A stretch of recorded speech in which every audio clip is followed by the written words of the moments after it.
National TV Kannada ಚಾನೆಲ್ಗೆ ಸ್ವಾಗತ. ನಾನು ತ್ರಿಷಾ ರಮೇಶ್. ಬಾಂಗ್ಲಾದೇಶದವರಿಗೆ ಆಶ್ರಯ ಕೊಡ್ತಾ ಇದೆಯಾ ರಾಜ್ಯ ಸರ್ಕಾರ? ಈ ತರದೊಂದು ಪ್ರಶ್ನೆ ಮೂಡ್ತಾ ಇದೆ. ಯಾಕೆ ಮೂಡುತ್ತೆ ಅಂದ್ರೆ, ನಿನ್ನೆ ಚಿಕ್ಕಮಗಳೂರು ಜಿಲ್ಲೆಯ ಮೂಡಿಗೆರೆಯಲ್ಲಿ ಅಕ್ರಮ ವಲಸಿಗರ ಮೇಲೆ ಬಜರಂಗ ದಳದ ಕಾರ್ಯಕರ್ತರು ರೇಡ್ ಮಾಡ್ತಾರೆ.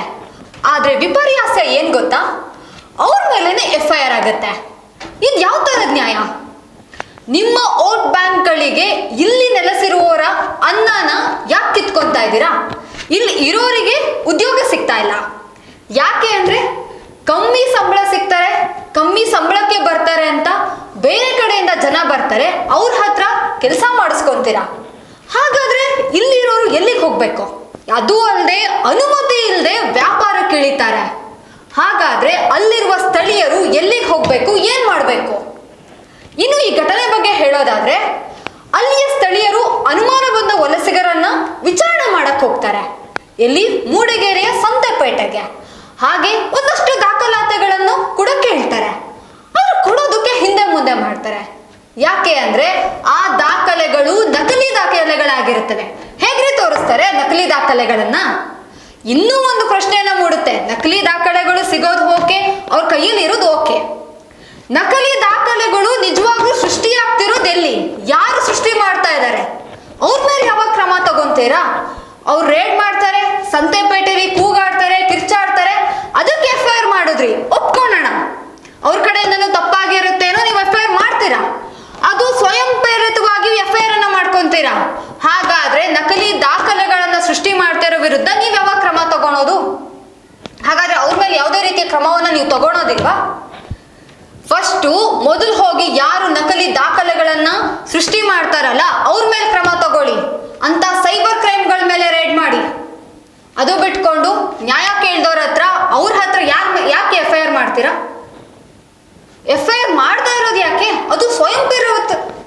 ಹಾಗೆ ಸ್ವಯಂ ಘೋಷಿತವಾಗಿ ನೀವು FIR ಮಾಡ್ತೀರಾ, ಕಂಪ್ಲೇಂಟ್ ಅನ್ನ ರಿಜಿಸ್ಟರ್ ಮಾಡ್ತೀರಾ. ಯಾಕೆ ರೇಡ್ ಮಾಡಬಾರ್ದಾ? ಹಾಗಾದ್ರೆ ಅವ್ರು ಎಲ್ಲಿಂದ ಬಂದ್ರು, ಹೇಗೆ ಬಂದ್ರು? ಸರ್ಕಾರದ ಇಲ್ಲಿಯವರೆಗೂ ಅಷ್ಟು ಸೌಲಭ್ಯ ಸಿಗಲ್ಲ. ಆ ತರದ ಸೌಲಭ್ಯಗಳನ್ನು ಅವ್ರು ಪಡ್ಕೊಂತ ಇದ್ರು ಇಲ್ಲಿಯವ್ರು ಬಾಯಿ ಮುಚ್ಕೊಂಡಿರ್ಬೇಕು. ಇಲ್ಲೇ ಹುಟ್ಟಿ ಇಲ್ಲೇ ಬೆಳೆದವರು ಇಲ್ಲಿ ಎಲ್ಲಾ ಸೌಲಭ್ಯಗಳಿಂದ ವಂಚಿತರಾಗಿ, ಉದ್ಯೋಗನೂ ಇಲ್ಲದೆ ಈ ಕಡೆ ವ್ಯಾಪಾರ ಮಾಡಕ್ಕೂ ಜಾಗ ಸಿಗದೆ ಬದುಕಬೇಕು. ಆದ್ರೆ ಎಲ್ಲಿಂದನೋ ಬರೋರು, ವಲಸೆ ಬರೋರು ಚೆನ್ನಾಗಿರ್ಬೇಕು. ಇದ್ಯಾವ ತರ ನ್ಯಾಯ ನೀವು ಕೊಡ್ತಾ ಇರೋದು? ನಿಮ್ಮನ್ನ ಓಟ್ ಹಾಕಿ ಗೆಲ್ಲಿಸಿ ನಮ್ಮ ಜನನಾಯಕರು ನಮ್ಮ ಸಮಸ್ಯೆಗಳನ್ನ ಆಲಿಸ್ತಾರೆ ಅಂತ ನಾವು ಆ ಸ್ಥಾನದಲ್ಲಿ ಕೂರಿಸಿರೋದು, ಅಥವಾ ಎಲ್ಲಿಂದ ನಾವು ಬಂದವರಿಗೆ ನೀವು ಆಶ್ರಯ ಕೊಡಿ ಅಂತ ನಾವು ಕೇಳ್ತಾ ಇಲ್ಲ. ಸರಿ, ಇವಾಗ ಒಂದು ಪ್ರಶ್ನೆ ಕೇಳ್ತೀನಿ. ಮೊದಲು ಕೆಲ್ಸಕ್ಕೆ ಬರ್ತಾರೆ, ಆಮೇಲೆ ವ್ಯಾಪಾರನೂ ಮಾಡ್ತಾರೆ, ಹೋಗ್ಲಿ ಅಂತ ನಾವು ಸುಮ್ಮನಾಗ್ತೀವಿ. ಇಲ್ಲಿರುವವರ ಮೇಲೇನೆ ದಬ್ಬಾಳಿಕೆಯನ್ನ ಮಾಡ್ತಾರೆ. ಅದನ್ನು ಪ್ರಶ್ನೆ ಮಾಡಕ್ ಹೋದ್ರೆ FIR ಅನ್ನ ಘೋಷಣೆ ಮಾಡ್ತಾರೆ, FIR ಹಾಕ್ತಾರೆ, ಅವರ ಮೊಬೈಲ್ಗಳನ್ನ ಟ್ರೇಸ್ ಮಾಡ್ತಾರೆ, ಅವ್ರ ಮೇಲೆ 10 ದಿನ ಕಣ್ಣನ್ನ ಇಡಕ್ ಶುರು ಮಾಡ್ತಾರೆ. ನನ್ನ ಸರ್ಕಾರ ಕೇಳ್ತಾ ಇರೋ ಪ್ರಶ್ನೆ ಇದೆ, ನಿಮಗೆ ಇಲ್ಲಿಯವರು ಚೆನ್ನಾಗಿ ಬದುಕ್ಬೇಕಾ, ಇಲ್ಲಿಯವರು ಬದುಕ್ಬೇಕಾ, ಅಥವಾ ವಲಸೆ ಬಂದಿರ್ತಾರಲ್ಲ ಅವ್ರು ಚೆನ್ನಾಗಿರ್ಬೇಕಾ? ಇಲ್ಲಿಯವರು ನಿಮಗೆ ಯಾವುದಕ್ಕೂ ಬೇಡವಾ? ಎಲೆಕ್ಷನ್ ಗೆಲ್ಲೋದಕ್ಕೆ ಎಲ್ಲಿಂದನೋ ಕರ್ಕೊಬಂದು ಫೇಕ್ ಐಡಿಗಳನ್ನ ಸೃಷ್ಟಿ ಮಾಡಿ ಓಟ್ಗಳನ್ನ ಹಾಕಿಸ್ಕೊಂತೀರಲ್ಲ, ಯಾಕೆ? ಇಲ್ಲಿಯವರ ಓಟ್ ನಿಮಗೆ ಕನ್ಸಿಡರೇ ಆಗಲ್ವಾ? ನೀವು ಗೆಲ್ಲೋದಕ್ಕೆ ಆಗಲ್ವಾ? ಏನ್ ಮಾಡ್ತಾ ಇದ್ದಾರೆ ಜನಪ್ರತಿನಿಧಿಗಳು? ಅಲ್ಲಿಯ ಲೋಕಲ್ಸ್ ಏನ್ ಮಾಡ್ತಾ ಇದ್ದಾರೆ? ಜನಪ್ರತಿನಿಧಿಗಳು, ಶಾಸಕರು ಅಂದ್ಮೇಲೆ ಅಲ್ಲಿ ಕೇಳ್ಬೇಕಲ್ವಾ ಏನ್ ಆಗ್ತಿದೆ, ಏನ್ ಹೋಗ್ತಾ ಇದೆ ಅಂತ. ಏನ್ ಮಾಡ್ತಾ ಇದ್ದಾರೆ? ಮೂಡಿಗೆರೆ ಶಾಸಕರಿಗೆ ನೇರವಾಗಿ ಪ್ರಶ್ನೆ ಕೇಳ್ತಾ ಇದ್ದೀನಿ, ಏನ್ ಮಾಡ್ತಾ ಇದ್ದೀರಾ ನೀವು? ಇಷ್ಟೆಲ್ಲ ಅನ್ಯಾಯಗಳು ನಡೀತಾ ಇದೆ, ಎಲ್ಲಿಂದನೋ ಕೆಲ್ಸಕ್ಕೆ ಬರ್ತಾರೆ, ಇಲ್ಲಿರೋರಿಗೆ ಕೆಲಸ ಸಿಗ್ತಾ ಇಲ್ಲ, ವ್ಯಾಪಾರ ಮಾಡ್ತಾರೆ, ಅಲ್ಲಿರೋರಿಗೆ ಸಂತೆಯಲ್ಲಿ ವ್ಯಾಪಾರ ಮಾಡೋಕೆ ಅವಕಾಶ ಸಿಗ್ತಿಲ್ಲ ಅಂದ್ಮೇಲೆ ಶಾಸಕರಾಗಿ ನೀವೇನ್ ಮಾಡ್ತಾ ಇದ್ದೀರಾ? ಯಾವ ತರ ಕ್ರಮವನ್ನ ತಗೊಂತಾ ಇದ್ದೀರಾ? ವೇದಿಕೆ ಮೇಲೆ ಭಾಷಣಗಳನ್ನ ಬಿಗಿಯೋದಲ್ಲ, ಇಲ್ಲಿರೋರು ಇಲ್ಲಿರೋರು ಚೆನ್ನಾಗಿರ್ಬೇಕು, ಅದನ್ನ ಮಾಡ್ಕೊಡ್ತೀವಿ, ಇದನ್ನ ಮಾಡ್ಕೊಡ್ತೀವಿ ಅಂತ ಮೊದಲು ಇಂಥವಕ್ಕೆ ಕ್ರಮಗಳನ್ನ ಹಾಕಿ, ಇಂಥವಕ್ಕೆ ಕಠಿಣ ಕ್ರಮಗಳನ್ನ ಫಸ್ಟ್ ನೀವು ತಗೊಳ್ಳಿ. ನಿಮ್ಮನ್ನ ಜನಪ್ರತಿನಿಧಿಗಳು ಅಂತ ಗೆಲ್ಸಿರೋದು ಸೀಟ್ ಮೇಲೆ ವಿಧಾನಸೌಧದಲ್ಲಿ ಬಂದು ಕುತ್ಕೊಳ್ಳಿ ಅಂತಲ್ಲ ಸ್ವಾಮಿ, ರಸ್ತೆಗಿಳಿದು ಆಗ್ತಿರುವಂತಹ ಅನ್ಯಾಯದ ಬಗ್ಗೆ ಪ್ರಶ್ನೆ ಮಾಡಿ ಅಂತ. ನೀವು ಯಾವುದೇ ಒಂದು ಪಕ್ಷದಲ್ಲಿ ಇರ್ಬೋದು, ಮೊದಲು ಪಕ್ಷವನ್ನ ಬಿಡಿ, ಫಸ್ಟ್ ಜನಸೇವೆಯನ್ನ ಮಾಡಿ. ಅದು ಬಿಟ್ಕೊಂಡು ಏನೋ FIR ಮಾಡಿಸೋದಂತೆ. ಹಾಗಾದ್ರೆ ನೀವು ಪೊಲೀಸ್ನವ್ರಿಗೆ ಹೇಳ್ದೆ ಅವ್ರು ಹೇಗ್ರಿ ಮಾಡ್ತಾರೆ. ದಬ್ಬಾಳಿಕೆ ಆಗ್ತಾ ಇದೆ, ಇಲ್ಲಿರುವಂತ ಸ್ಥಳೀಯರಿಗೆ ದಬ್ಬಾಳಿಕೆ ಆಗ್ತಾ ಇದೆ. ಫಸ್ಟ್ ಅದನ್ನ ನಿಲ್ಲಿಸಿ. ಹಿಂಗೆ ಹೋಗ್ತಾ ಇದ್ರೆ ಇದೇ ರೀತಿ ಇವತ್ತು ಕೆಲಸ ಮಾಡಕ್ ಬರ್ತಾರೆ, ವ್ಯಾಪಾರ ಮಾಡ್ತಾರೆ, ದಬ್ಬಾಳಿಕೆ ಮಾಡ್ತಾರೆ. ಮುಂದೊಂದು ದಿನ ನಿಮ್ಮ ಕುರ್ಚಿಗಳ ಮೇಲೂ ಕೂಡ ಅವರು ಕಣ್ಣಿಡ್ತಾರೆ. ನಿಮ್ಮ ಕುರ್ಚಿಗಳ ಮೇಲೆ ಕೂತ್ರು ನಾವು ಆಶ್ಚರ್ಯ ಪಡ್ಬೇಕಾಗಿಲ್ಲ. ಕೊಟ್ಬಿಡಿ ಅಧಿಕಾರನ. ಈಗೆಲ್ಲ ಕೊಡ್ತಾ ಇದ್ದೀರಾ ಅಲ್ವಾ, ನಿಮ್ಮ ಅಧಿಕಾರನು ಬಿಟ್ಕೊಟ್ಬಿಡಿ, ನಿಮ್ಮ ಶಾಸಕ ಸ್ಥಾನನೂ ಬಿಟ್ಕೊಟ್ಬಿಡಿ, ನಿಮ್ಮ ಸಚಿವ ಸ್ಥಾನನೂ ಬಿಟ್ಕೊಟ್ಬಿಡಿ. ಆರಾಮಾಗಿರಿ. ನೀವು ಏನು ಸಮಸ್ಯೆಗಳನ್ನ ಕೇಳಬೇಡಿ, ಸಮಸ್ಯೆಗಳನ್ನ ಆಲಿಸ್ಬೇಡಿ. ಇವೆಲ್ಲ ಯಾರು ನ್ಯಾಯ ಕೇಳೋಕೆ ಹೋಗ್ತಾರೆ ಅವ್ರ ಮೇಲೇನೆ FIR ಮಾಡ್ತಾ ಹೋಗಿ, ಅವ್ರನ್ನೇ ಅರೆಸ್ಟ್ ಮಾಡಿ, ಅವ್ರ ಮೇಲೇನೆ ನಿಮ್ಮ ದಬ್ಬಾಳಿಕೆಯನ್ನ ತೋರಿಸಿ. ಇಲ್ಲ, ಅವ್ರ ಮೇಲೆ ಬಾಂಗ್ಲಾ ವಲಸಿಗರ ಮೇಲೆ ಯಾವುದೇ ರೀತಿಯ ಕ್ರಮಗಳನ್ನ ನೀವು ತಗೋಬೇಡಿ. ಮುಂದೆ ಒಂದಿನ ನಿಮ್ಮ ಕುರ್ಚಿಯನ್ನು ಬಿಟ್ಕೊಟ್ಟು ಆಯ್ತಪ್ಪ ನೀವೇ ಅಧಿಕಾರ ನಡೆಸಿ ಅಂತ ಹೇಳ್ತಾ ಮುಗಿಸ್ಕೊಳ್ಳಿ. ಅಲ್ಲಿಗೆ ಆಯ್ತಲ್ಲ ಕತೆ. ನಾವಿಲ್ಲಿ ಕರ್ನಾಟಕದಲ್ಲಿದ್ದೀವಿ ಅಥವಾ ಯಾವುದೇ ಒಂದು ಜಿಲ್ಲೆಯಲ್ಲಿ ಇದೀವಿ ಅಂತ ನಾವ್ಯಾಕೆ ಹೇಳ್ಕೋಬೇಕು? ಎಲ್ಲಿಂದ ನಾವು ಬಂದವ್ರು ನಮ್ಮ ಮೇಲೆ ಅಧಿಕಾರ ಚಲಾಯಿಸ್ತಾರೆ ಅಂದ್ರೆ ಅವ್ರನ್ನ ಕೆಲಸ ಮಾಡಬೇಡಿ ಅಥವಾ ಕರ್ಕೊಬರ್ಬೇಡಿ ಅಂತ ನಾವು ಹೇಳ್ತಿಲ್ಲ. ಬಂದ ಮೇಲೆ ಅಷ್ಟೇ ಪ್ರಾಧಾನ್ಯತೆ, ಅಷ್ಟೇ ಪ್ರಾಮುಖ್ಯತೆ ಇಲ್ಲಿಯವರೆಗೂ ಸಿಗಬೇಕು. ಕೆಲ್ಸಕ್ಕೆ ಬಂದ್ರ ಒಪ್ಕೊಳ್ಳೋಣ. ಇವತ್ತು ಚಿಕ್ಕಮಂಗ್ಳೂರಲ್ಲಿ ಕಾಫಿ ಸೀಸನ್ನು, ಕಾಫಿ ಹಣ್ಣು ಕುಯ್ಯೋಕೆ ಜನ ಬೇಕು, ಒಪ್ಕೊಳ್ಳೋಣ. ಅಂದಮೇಲೆ ಇಲ್ಲಿ ವ್ಯಾಪಾರ ಮಾಡೋದಕ್ಕಾಗ್ಲಿ ಮತ್ತೊಂದಕ್ಕಾಗ್ಲಿ ರೋಡ್ ಸೈಡ್ ಅಲ್ಲಿ ಒಂದು ಚಿಕ್ಕ ಅಂಗಡಿ ಹಾಕ್ಬೇಕು ಅಂದ್ರೆ ಅದಿದ್ಯಾ, ಆ ದಾಖಲಾತಿ ಇದೆಯಾ, ಪರ್ಮಿಷನ್ ತಗೊಂಡಿದ್ದೀರಾ ಅಂತ ಇಲ್ಲಿಯವ್ರ ಮೇಲೆ ಒಂದು ಜಾತ್ರೆಯಲ್ಲಿ ಹೇಳ್ತಾ ಇದ್ದೀನಿ ಕೇಳಿ, ಒಂದು ಜಾತ್ರೆಯಲ್ಲಿ ಒಂದು ಅಂಗಡಿ ಹಾಕಬೇಕು ಅಂದ್ರೆ ತಾಲೂಕ್ ಪಂಚಾಯಿತಿಯಿಂದ ಹಿಡಿದು ಜಿಲ್ಲಾ ಪಂಚಾಯಿತಿವರೆಗೂ ನಾವು ಅನುಮತಿಯನ್ನ ಕೋರ್ಬೇಕು.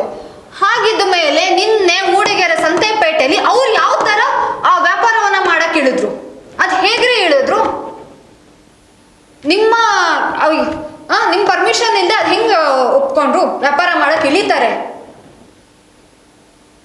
ಪ್ರಶ್ನೆ ಬರುತ್ತಲ್ಲ. ಇಲ್ಲಿರೋರಿಗೆ ಒಂದು ನ್ಯಾಯ, ಬೇರೆ ಕಡೆಯಿಂದ ಬಂದವರಿಗೆ ಒಂದು ನ್ಯಾಯ. ಇಲ್ಲಿರೋರಾದ್ರೆ ಗ್ರಾಮ ಪಂಚಾಯತಿ ಮೆಂಬರ್ನು ಕೂಡ ಕೆಲವು ಸಲ ನಾವು ಪರ್ಮಿಷನ್ ಕೇಳಬೇಕು, ಅನುಮತಿ ಕೇಳಬೇಕು. ನಾನು ಈ ಸಲ 3 ದಿನ ಜಾತ್ರೆಯಲ್ಲಿ ನಾನು ಅಂಗಡಿ ಹಾಕ್ತೀನಿ ಅಂತ ಗ್ರಾಮ ಪಂಚಾಯತಿ ಮೆಂಬರ್ ಇಂದ ಹಿಡಿದು ಯಾರ್ಯಾರು ಇದಾರೋ ಅಧಿಕಾರಿಗಳು ಅವ್ರನ್ನೆಲ್ಲ ಪರ್ಮಿಷನ್ ಕೇಳಬೇಕು. ತಹಸೀಲ್ದಾರು ಅವರು ಇವರು ಅಂತ ಒಂದೊಂದು ಲೆಟರ್ ಇಷ್ಟುದ್ದ ಬರ್ಸ್ಕೊಂಡು ಹೋಗ್ಬೇಕು. ಒಂದು ಸೈನು ಸಿಗ್ನೇಚರ್ಗೆ ಒಂದೊಂದು ದಿನ ಕಾಯ್ಬೇಕು. ಅರೆ ಬಾಂಗ್ಲಾದೇಶದವರಿಗೆ ಯಾವುದೂ ಇಲ್ಲ, ಆರಾಮಾಗಿ ಬನ್ನಿ, ವ್ಯಾಪಾರ ಮಾಡ್ಕೊಳ್ಳಿ, ಹೋಗಿ.